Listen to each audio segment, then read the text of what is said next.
rezeki. Dan contoh begini, ini ending dari semua rezeki yang Allah bagi. Afif dapat jatah duit misalkan mulai lahir sampai mati, misalkan ditulis kira-kira 1,5 M. Semuanya, mulai duit buat beli pakaian, duit buat dia minum, kalau diuangkan semuanya 1,5 M. Saya tercatat 5 M. Adil dong. Masuk gak adil? Wani be Ustaz. Sudah. Saya 5, dia berapa? 1,5. Adil. Benar menadili. Tapi setelah dihitung-hitung ternyata saya 5 loro-loron. Sing 3,5 entek ge berobat. Afif 1,5 ndak pernah sakit. Woto 1,5 dige pacaran tok. Gak rabi-rabi. Artinya pembagiannya Allah adil ndak? Adil. Ya ngono memang. Ya begitu cara Allah bagi. Ada orang sama, kaya raya, yang satu miskin. Tapi yang satu yang miskin ini ben sore ngakak mbek bojone. Ketawa dia, makan singkong, dia minum kopi palsu, kopi gunting itu. Lagi lah asli lagi. Asli. Warung TD asli. Jadi maaf ya, kalau suka kopi ya enggak usah gunting-gunting lah ya. Sini-sini. Itu kopinya anak saya baru lahir itu. Kopi gunting itu. Sing jagunge 3 perapat. Kopi ini mek seperapat. Tahu ya, rahasia umum ya. Rahasia umum. Sudah. Ini orang kaya raya tadi. Ini orang miskin, tapi ben sore ngakak-ngakak sama istrinya, minum kopi, makan singkong. Itu ketawanya dia kalau diuangkan boleh jadi mengalahkan hartanya orang kaya itu. Dan itu caranya Allah. Maka ndak pakai iri-irian. Ndak pakai apa? Iri. Karena apa? Apa yang menempel di tubuh Anda, jantung Anda yang sehat karena ndak pernah ngerokok, ndak gaul dong ngerokok. Ya kan, mana ada yang ngerokok di sini? Angkat tangan. Itu mumpung ada galian kita kubur sekalian. Sudah. Maka jantung Anda yang sehat, ketawa-ketawa Anda di sini ini, kemudian rezeki teman yang baik, semuanya kalau diuangkan itu boleh jadi mengalahkan hartanya orang paling kaya di Yogyakarta yang namanya Afif tadi. Tak kasih contoh. Waduh, jam 12 temenan ini. Sampai jam berapa? Ini 9:30 sudah. Iya. Nggak usah tanya jawab, kita lanjut aja. Ada suami istri muslimah di Jerman. Tahu Jerman? Jajari kauman itu ya. Masjid gede kauman itu. Tak bede. Iya, sebelahnya. Enggak ada, ini serius. Jerman betulan ini, Jerman Eropa sana. Sudah. Waktu saya kecil kan naik keran biasa di sana, naik keran layangan. Sudah di Jerman ini suami istri muslimah. Jadi keluarga muslimah. Si istri Allah takdirkan jangan minum, taruh. Saya ndak minum, saya tidak ngombe. Yang pengertian dikit lah sama Ustadz. Tolong teman-teman teras dakwah ya, MC-nya coba yang lain lah. Ini aduh, ente gak bisa turu gue bengi Afif. Mikir ada ya Allah, ngimpi apa aku mambengi. Kok pada Ustadz Rifki gitu kok endi jadi. Sudah tidak apa-apa, tapi saya nyaman sama antum, alhamdulillah. Sudah. Bulan depan nggak kesini lagi kan? Enggak.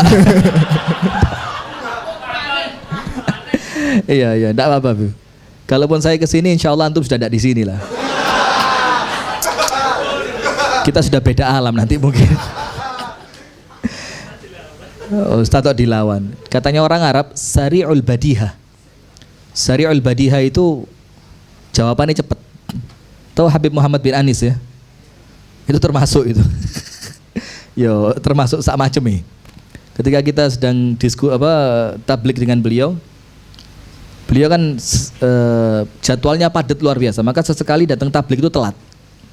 Maka ketika beliau datang kita berhenti. Kita bilang idza dhaharatis syams ghabatin nujum. Keluar bintang hilang. Saya bilang beliau mataharinya, maka saya bintangnya tak ngilang ay. Beliau bilang gak iso, wis bengi gak ono matahari jadi.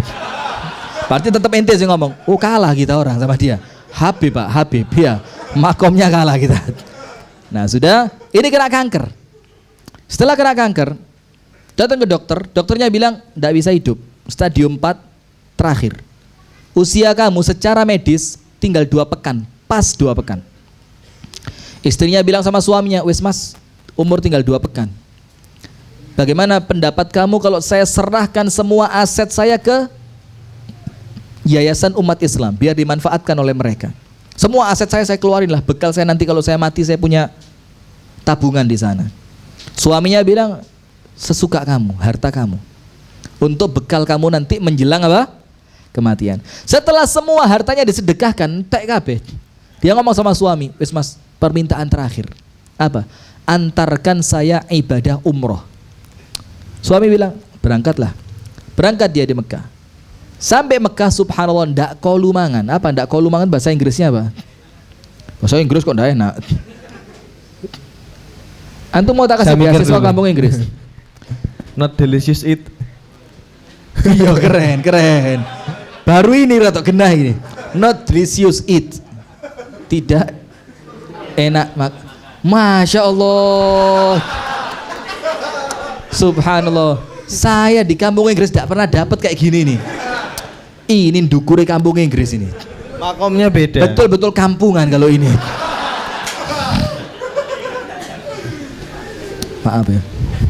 Sudah berangkat ke Mekah. Sampai Mekah tidak kau lumangan. Not delicious it. Ini saya kalau bawa ke kampung Inggris, wah dilok nobek murid-murid saya. Ustadz nang Jogja mek telung dino kok rusak bahasa Inggris Ustadz. Nanti saya minta teman-teman saya teras dakwah ini untuk kemudian ngasih fotonya Afif, tak tunjukkan ini pelaku nih. Gara-gara wong iki saya rusak bahasa Inggris saya. My English is great. Spellingnya kudu keren. Great. Coba. Great. Sorot. Berangkat ke Mekah tidak bisa makan. Sampai di Mekah dia umroh segala macam ibadah terus di Masjidil Haram, dan dia hanya menyambung hidupnya dengan air zam-zam. Terus zam terus. Sesekali dorong pakai roti, cek kuat toh. Dia makan roti zam-zam roti. 3 hari menjelang kematian balik ke Jerman. Hari pertama istirahat di rumah. Hari kedua kontrol ke rumah sakit. Setelah kontrol ke rumah sakit, Astagfirullahaladzim. Astagfirullah. Kepleset bahaya ini. Dimarahin Pak Jokowi nanti. Ketika seperti yang kisah ikan tongkol itu lihat. Ketika kontrol ke rumah sakit menjelang besok kematian, dokternya kaget. Wah, kamu pulang berobat dari mana? Kaget ini perempuan. Lah, saya tidak berobat. Saya barusan ibadah ke Masjidil Haram. Dokternya bilang, tidak ada kanker di tubuh kamu sudah. Bahkan bekasnya tidak ada. Seakan-akan kamu orang yang tidak pernah kena kanker sama sekali. Langsung itu istri sujud syukur. Dan dia bilang sama suaminya apa? Ya Allah mas, enggak Jogja mas ya. Lihat Jerman apa ya?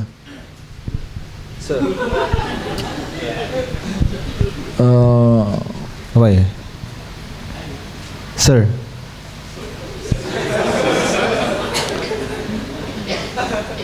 Timbang teh waktu nih gak usah mas saya. Iya. Ya Allah mas katanya. Ini kira-kira karena sedekah kita yang Rasul katakan dawau mardhakum bisadaqah. Obati orang sakit di antara kalian dengan apa? Sedekah, sembuh. Dan perhatikan cerita ini. Sekiranya itu uang habis untuk berobat, belum tentu sembuh. Tapi ketika uang itu ia keluarkan untuk Allah, Allah ganti dengan yang lebih baik, kesehatan yang lebih mahal dari uangnya. Itu cara Allah bagi rezeki itu begitu. Maka terkadang satu diambil diganti dengan yang lain. Cuma sayangnya kita mikir dengan yang hilang, tidak pernah mikir yang kita punya. Betul tidak?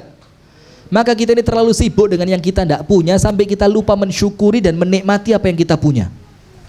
Yang ketiga, ar-rizqul maw'ud, rezeki yang sama Allah dijanjikan. Dan rezeki yang sama Allah dijanjikan ini artinya apa? Ini ada dalam bahasa Arab itu syartiyah. Apa? Syartiyah. Syartiyah itu bersyarat. Contoh gini, Afif ini anak saya SD. Tapi subhanallah 12 tahun gak lulus. Kelas 6 telung tahun, kelas 4 rong tahun, wah, terus gak lulus. Saya bapaknya gerem saya. Mosok bapaknya ustadz anaknya gak lulus rek gitu kan. Saya bilang sama dia biar dia semangat. Viv, lulus, tak nikahin kamu. Karena terobsesi nikah, kemecer tadi. Kerja keras dia, belajar, ngapal no. PMP zaman saya kecil, PPKN, Pancasila, ketuhanan yang wah itu apa loh. Maka dia akan dapat nikah, syaratnya apa? Lulus. Artinya kalau dia lulus bisa nikah enggak? Bisa nikah. Kalau dia enggak lulus, nikah enggak? Kok selamat gak lulus-lulus? Saya khawatir antum enggak lulus, Viv. Sudah, tidak terjawab. Enggak boleh. Bongkar aib orang lain enggak boleh, apalagi aib diri sendiri. Enggak boleh. Jogon, Viv. Jogon. Sudah? Artinya apa hadirin sekalian?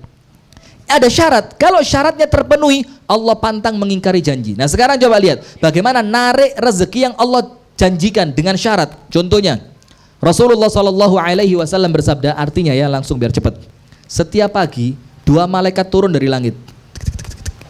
Malaikat yang satu berdoa, ya Allah, orang yang pagi hari ini sedekah, kasih ganti yang banyak, jadikan dia orang kaya. Maka salah satu kunci kaya itu sedekah di waktu pagi.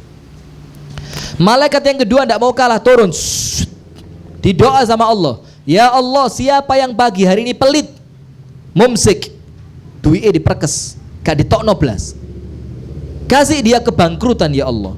Maka orang pelit gampang bangkrut. Nah sudah. Maka artinya kalau kemudian janjinya Allah kita lakukan, syaratnya kita lakukan apa syaratnya? Sedekah di waktu pagi. Maka janjinya Allah menjadikan kita kaya akan Allah penuhi. Contoh kedua, Allah berfirman dalam hadis qudsi, bersedekahlah kamu wahai anak Adam, aku sedekah buat kamu. Berarti artinya narik sedekahnya Allah caranya bagaimana? Syaratnya sedekah dulu. Karena Allah senantiasa menolong hamba selama hamba menolong saudaranya. Contoh yang lain, takwa.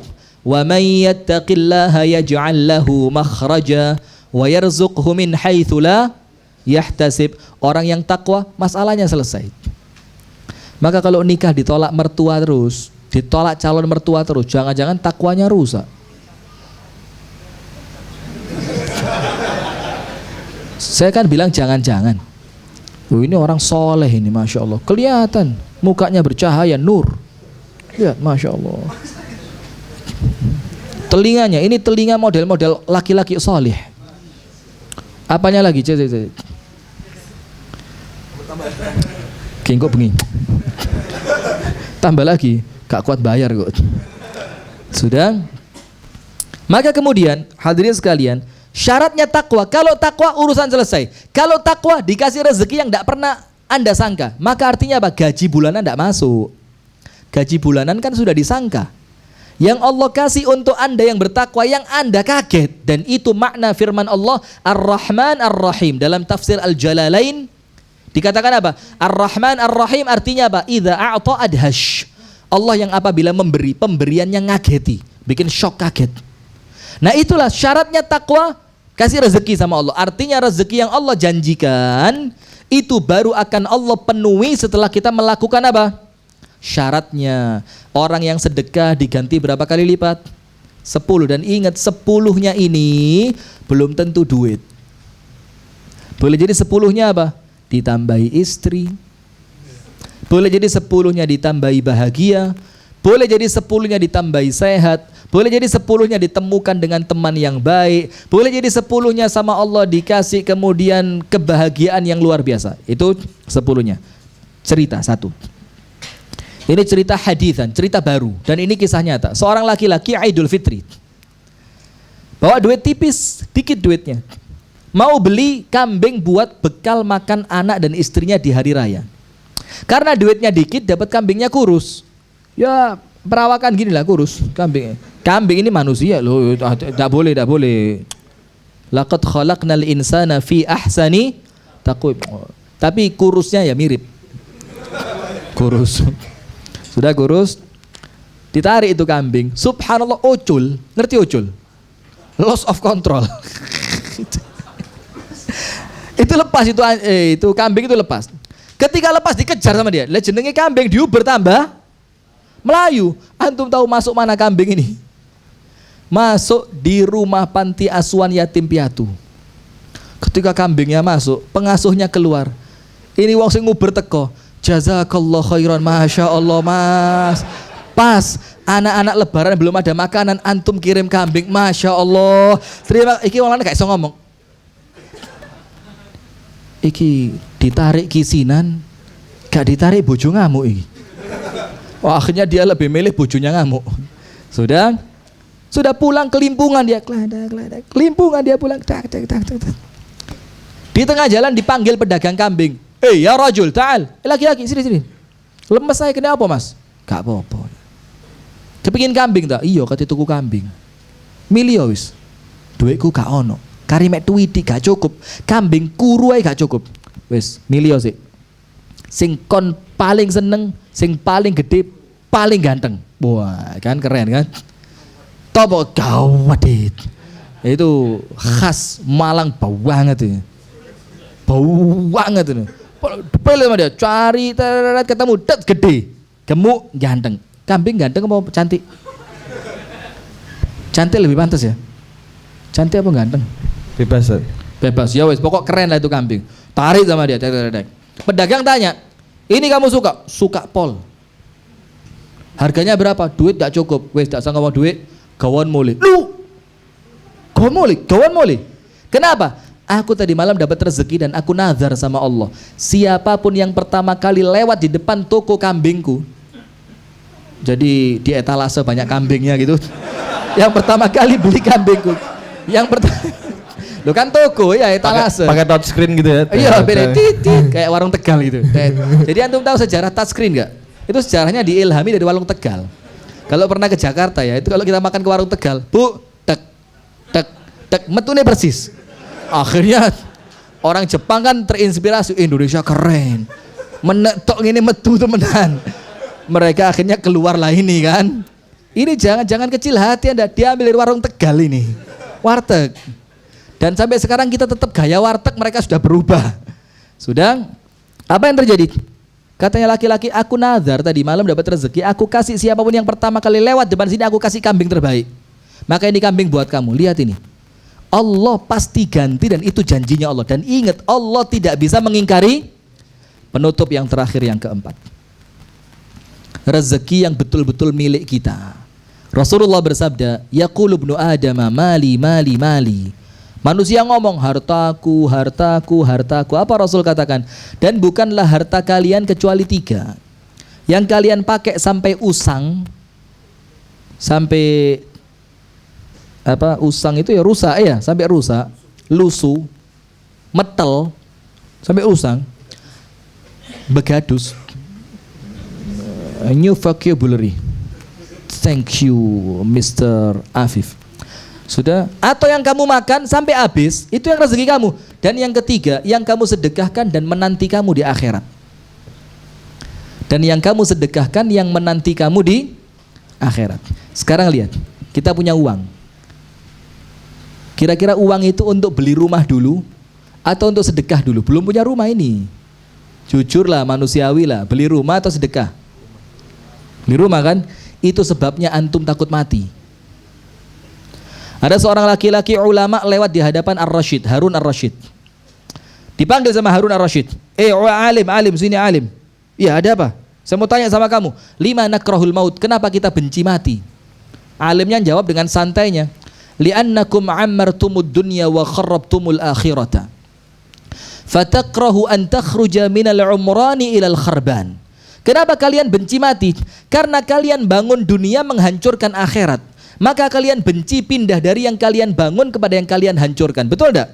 Misalkan Anda punya rumah di Jogja tidak seberapa bagus, bikin di Batu, kota Batu sana, kota terbaik, kota Batu. Setelah Jogja.